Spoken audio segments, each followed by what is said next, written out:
This lecture is over the respiratory system in your textbooks for medical terminology. If you want to open up your textbooks to that chapter and follow along, it will help you out. Going over the introduction of the chapter, starting off here, again, we can skip over some of this anatomy and physiology. We want to make sure we understand what we're talking about here. The introduction says we usually think of respiration as the mechanical process, the actual process of breathing, that exchange of air between the lungs and that external environment. This exchange of air at the lungs level is called external respiration. External respiration is important for you to understand. In external respiration, oxygen is inhaled, and it says inhaled air contains about 21% oxygen. We inhale it into the air spaces or sacs of the lungs. It immediately passes into blood vessels or capillaries surrounding those air spaces. Simultaneously, so at the same time, that carbon dioxide, a gas that's produced when oxygen and food combine in the cells, passes from the capillary blood vessels into the air spaces of the lung to then be exhaled or breathed out. External respiration occurs between the outside environment and the capillary blood of the lungs. Another form of respiration occurs simultaneously, so at the same time again, between the individual body cells and tiny capillary blood vessels that surround them. This is called internal respiration, or sometimes called cellular respiration. It involves an exchange of gases at the level of the cells, hence the cellular respiration. That's where it happens, at the cells within all organs of the body. Here, with the internal respiration, oxygen passes out of the capillaries into the tissues. At the same time, the carbon dioxide passes from the tissues into that capillary to then travel back to the lung so that we can exhale it. So knowing your difference there between external respiration and internal respiration is going to be good for you. As you can see on the next page, we have a picture then of all the organs of the respiratory system. You can read through that and label those as you wish. One thing I want to point out here under the anatomy and physiology of respiration, a lot of the bold terms are going to be good ones here for you. There's a couple of terms here I want to make sure that you understand. Do you see the word nasopharynx? It's actually label number 4 there on the picture. Nasopharynx. Pay attention that that's all one word and how to spell that. It's not the nasal, N-A-S-A-L space pharynx, 2 words. No. Okay, it's all one word, the nasopharynx. Same if you skip down to the oropharynx, to the laryngopharynx.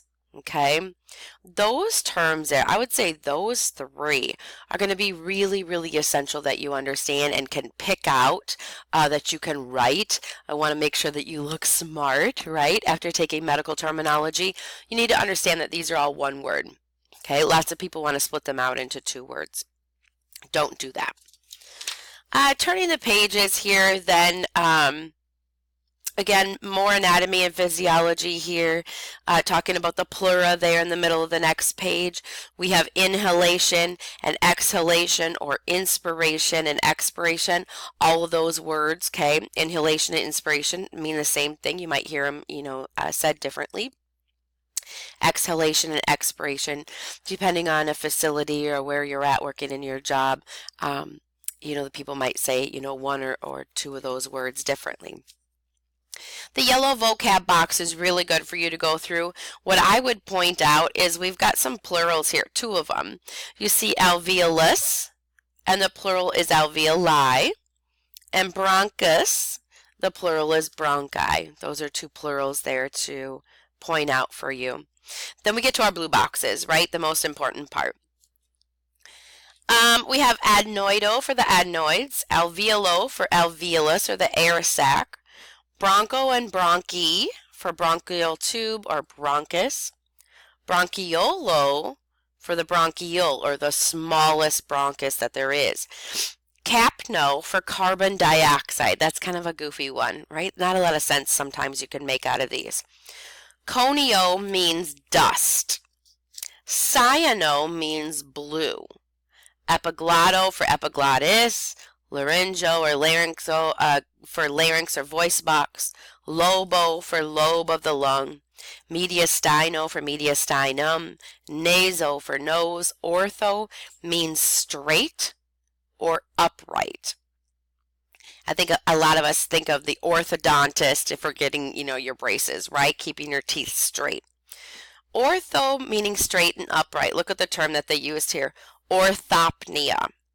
Okay, pnea is a breathing. And if you read the paragraph underneath, it says, this is an abnormal condition in which breathing is easier in the upright position.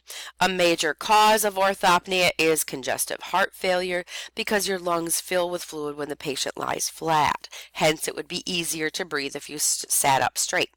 Physicians assess the degree of orthopnea, and you'll see this in medical reports, by the number of pillows the patient requires to sleep comfortably. Is it a 2-pillow orthopnea, a 3-pillow orthopnea, and so on and so forth? It's kind of interesting, kind of funny that you see it said like that. But for that term, orthopnea, that is in which we are breathing, best in the straight or upright position. Oxo for oxygen, pectoro meaning chest, pharyngo for the pharynx or throat, phono meaning voice, phreno meaning diaphragm. Be careful with those, they're super close. And pleural for pleura. Before we turn the page, I want you to look at these pictures of the lungs here and look at the different types of resections. This is important for you to understand. There are different types of pulmonary resections, and if you look at picture A, there's a little wedge resection. Look at they're just taking a little piece. Okay, a segmental resection, do you see they actually have a segment or a part of the bronchiole and the alveoli that they're removing? Look and see. A lobectomy. You see the lobes of the lung there on each side split, right? We have 3 on one side and 2 on the other. So taking the whole lobe is a lobectomy. And if we have a pneumonectomy, that's the whole lung. Okay, so one whole side. So you have to be careful with those and understand that they're all very, very different. Pneumo or pneumono meaning air or lung, pulmono meaning lung, rhino for nose, sinuso for sinus or cavity, spiro for breathing. We have tello meaning complete, thoraco meaning chest, tonsillo for tonsils, tracheo for trachea or windpipe. And then we have some suffixes. We have ema, osmia, pnea. Okay, the P is silent there a little bit. Tissus, okay, even when you say tissus, you spit a little bit, right? Watch the spelling with that. Sphyxia, watch the spelling with that too. Thorax, okay? So note all of those, make sure you're making those flashcards. The next section is pathology, and I would say really with pathology, these next grouping of terms, you should know all of them. The diagnostic terms, I usually have my students do, a lot of matching with these. Know what auscultation is. Okay, auscultation is where the provider is actually taking that stethoscope, touching your chest or your back and listening to those lung sounds, right? Okay, auscultation is actually listening, touching there. Okay, there's touchy-feely there. Percussion. Again, there's touching with this. Sometimes they'll kind of thump, thump, thump, thump, thump, thump around on your belly. Okay, tapping on a surface. Pleural rub. Again, another sound that they can hear. Rails. Okay, rails are crackles. Rails and rhonchi. A lot of times you see these together. Rails and rhonchi. Sputum. Again, under sputum, there's the paragraph kind of that is descriptive there. It's the very first bold term, purulent. Make sure you can say that, purulent. Purulent is pus containing or pus filled, okay, purulent. It's kind of a term that kind of sneaks through in med term here. They never really give it its glory and we learn about it. Stridor, Wheezes, again, more sounds, okay? Stridor is a strained, high-pitched sound. Wheezes are a whistle, okay? Wheezes is a whistle, a continuous high-pitched whistling sound while a patient is breathing. On to the next page, croup, diphtheria. Again, watch the PH-TH when you're spelling diphtheria. Okay, PH-TH when you're spelling diphtheria. Epistaxis is our fancy medical term for just having a nosebleed or a bloody nose. Pertussis is that whooping cough. We hear more about that lately.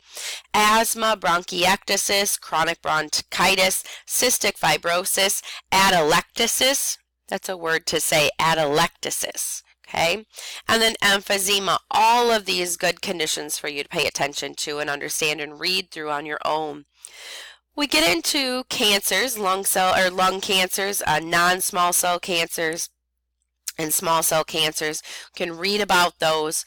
Pneumoconiosis. Okay, pneumoconiosis. Conio meant dust earlier. So osis would be an abnormal condition, okay, of having, within your lungs, having dust within the lungs. And you can read about that. Pneumonia, okay, there's a lot of different types of pneumonia I talked about there.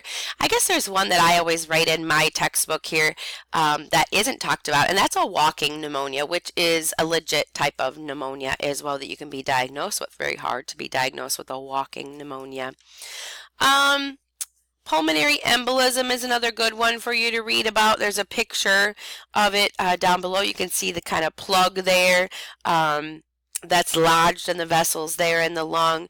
Pleurisy is another one. A lot of people just have plain old chest pain and can't figure out why and think they might be having some kind of heart condition or heart attack.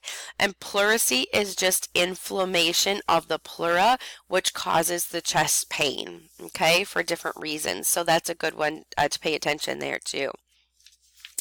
Out of tests, we have the normal chest x-ray and CT, MRI, things like that. Bronchoscopy is good. That's a good one for you to pay attention to.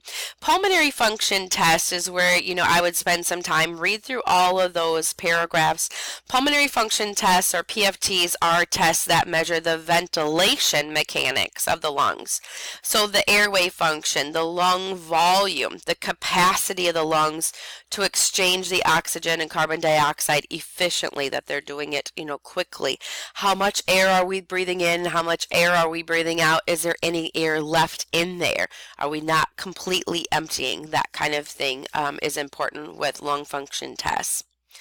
And then I would skip to abbreviations. Some of these abbreviations are more common than others. I would say COPD is something you need to be able to recognize right away. CPR, okay, which I think a lot of people do. The CXR for chest x-ray is a good one. And then turning the page, I would use shortness of breath, or SOB, and then URI for upper respiratory infection. Okay, that's pretty much the end of the chapter. Again, do your exercises to help you study. You have the answers there. And the practical applications is really a good one too, to go through and make sure you can understand what you're reading. And the in-person for that lady that has in West Virginia her recurrent pneumonia is also very interesting for you to read.